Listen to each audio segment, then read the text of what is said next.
Professor Bart Nnaji was recently Minister of Power in Nigeria. He had previously served in the government as Minister of Science and Technology, following his many years as Professor of Engineering and Robotics at the University of Massachusetts, Amherst, in the United States. He is the CEO of Geometrics Power Limited, the first indigenous-owned power generating company in Nigeria. We were pleased to have Professor Nnaji in our Magoni studios to discuss the improving prospects of electricity in Africa. Please join me in my discussion with Professor Bart Nnaji.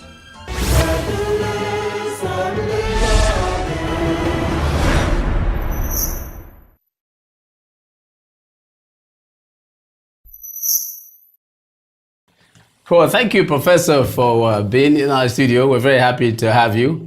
And now we're going to go straight into our discussion here. Now, you have made a transition, from government to the private business, after having done a wonderful job in government at the federal level. You were a fantastic Minister of Power. So how has it been for you in the private sector with Geometric Power? Well, it's been quite good. I was always in the private sector, so went into government to see if I can make some contribution to my nation, and came back, and it's just been as if I didn't leave. So the company is coming along, doing what it set out to do. You probably know it was the first indigenous private sector power company in Nigeria. And that company initially built a small power plant here in Abuja, 22 megawatts, guaranteeing 15 megawatts. And we learned something from that project. We learned that if you domicile power in a particular area, that you are able to guarantee reliable power supply. Now, the Africa is known as the dark continent. Now, how did we manage to lag behind so much that we got that notoriety? We didn't know, given the slew of countries that got independence in 1960 and therefrom, we did not know that electricity was important for economic growth and development. That's a good question. I think our people were largely left behind by the colonial masters. Okay. And Africa was not the place to bring up to the same status as those countries. Yes. It was a place where you could go to take raw materials and go back. Absolutely, yes. And so you don't need to keep them in the light, you can keep them in the dark. Yes. And so they kept us in the dark. Yes. But when our people took over governments, we didn't quite transition to ruling like people who own the nations. We transitioned. We wanted to be independent across the board. Yes, but we were kind of mimicking what the colonialists were doing. Yeah. And as a result, we still kept our people in the dark. But I think most countries have woken up that electricity is the bedrock of economic development. Yes. And that unless we provide electricity, countries simply won't develop.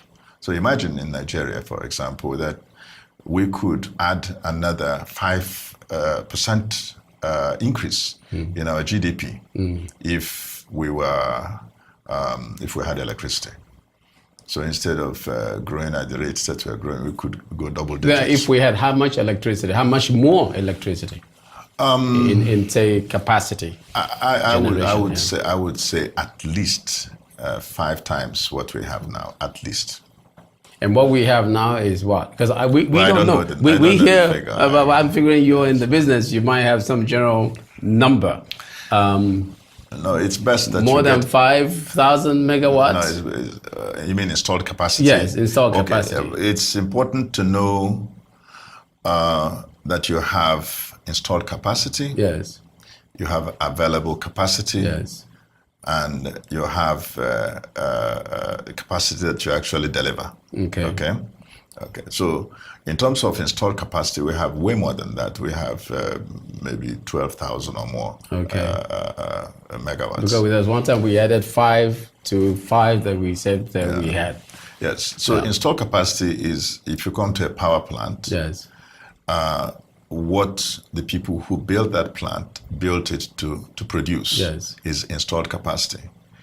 But what is available is the capacity that plant can deliver if you give it fuel. Okay. And it may not deliver the installed capacity because one unit is something is wrong with a unit or 2 or 3. So that's the available capacity. Yeah. Then you have deliverable capacity, which is you now have fuel, and you can fuel maybe all of the available capacity or some. That's what that is. So by the time you get that, that's really where it is a real puzzle, and somebody was trying to educate me the other day about the difference between a puzzle and a mystery. So I don't know which one it is, if it's a mystery or a puzzle, to see why you have like 12,000 megawatts of installed capacity, but then you have something much less in available or deliverable capacity. It's hard for me to understand why that would happen. Can you not just fix whatever that problem is that gives you this deficit? You certainly can. Quickly? You can, and actually it's because we quickly found out, the whole idea of power reform is that we found out that government simply didn't have resources to fix these plants. Yeah. And it's best to transition them to private sector. Yes.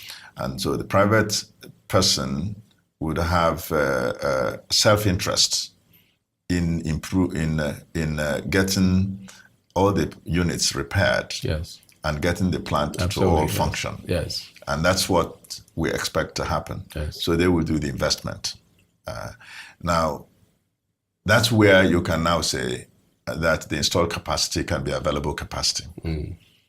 But that still doesn't mean that it can be a capacity to be delivered, because you still have to fuel the plant. Yes. Yeah. So Africa represents now about 15% of the world's population. But from what I understand, provides only about 4% of electricity supply. A lot of that is in the south and the north. Yes, absolutely, yes. That middle there is pretty dark. Yeah. So when will we catch up? Can we catch up soon? Now, because President Obama's initiative, I hope will come. I hear that, I want to ask you about that too. The Senate is coming up with some other kind of US Senate, that is, some way of supporting Africa. So I'm talking about the Power Africa initiative program, of President Obama, where something should happen by 2030. With all of these things and the things that people like you are doing, can we catch up, or will we still be lagging way behind? Well, I can't say all of Africa immediately, but I can say that Nigeria can catch up. Ghana can catch up. There are some countries in Africa that can easily catch up. Zambia, maybe not, Kenya, such countries. Certainly, Southern Africa, Northern Africa. Has South Africa caught up already? Or they're also still trying to... Pretty much. They are nearly at the world standard level now. Yeah. I mean, they don't have as reliable electricity as they would want, but they're very close to it. Yeah, very close to it. Okay. But for us here, we can actually catch up. But it will not be because of the Power Africa initiative. The Power Africa initiative is a stimulant for helping Africans to move forward. And the way it is for me, I would say that they shouldn't hand over the money to build capacities, because that's, $7 billion can only give you 7,000 megawatts, which is like a drop in a bucket. Yeah. If you just look at Nigeria alone, that's not much. Yeah, it's not much. But you can use the money for credit enhancement, which can go a very long way. You could build probably close to 10 times that capacity with that money. So that's what. But I heard that he was counting on people like yourselves and GE and others to chime in. No, that's true. That's true. In addition to his little 7 billion, even though it's something, I mean, coming from outside. Yes, if I am building a power plant now, like what we are doing now, so the project will cost, this first phase will cost about $600 million. Now, you need investments from banks like US Exim, OPIC, international, other international banks. But to get the credit to go for 15 years can be guaranteed through such money. That's the credit enhancement we're talking about. That's what you're talking about, yes. So we get the benefit of it, but it is in a different form than just, it's not a loan, it's not equity, it's not pure equity like that. Now, Professor, we can't let you go without just getting general thoughts on energy and economic growth, economic development, especially given your very vast experience, international experience, I must say, in this area. What are your general thoughts for what Africa really should do? And if you want to be specific, you can talk about Nigeria, to be sure that we are economically competitive and that we have the energy that we need to be able to do so. This the reform initiative that we had in Nigeria is a courageous one, and I believe that if other countries do same or a version of that will suit their country, that the whole of Africa will get that. It is very clear that with electricity, you stimulate small and medium scale industries and obviously the large scale industries. Because it costs without electricity that we've been having, it costs almost 40% the cost of production of certain products. And nobody can compete, no industry can compete with such costs in production. So it's important that we move forward, and I believe that these countries that have begun to reform the electricity industries are going to achieve this as quickly as possible.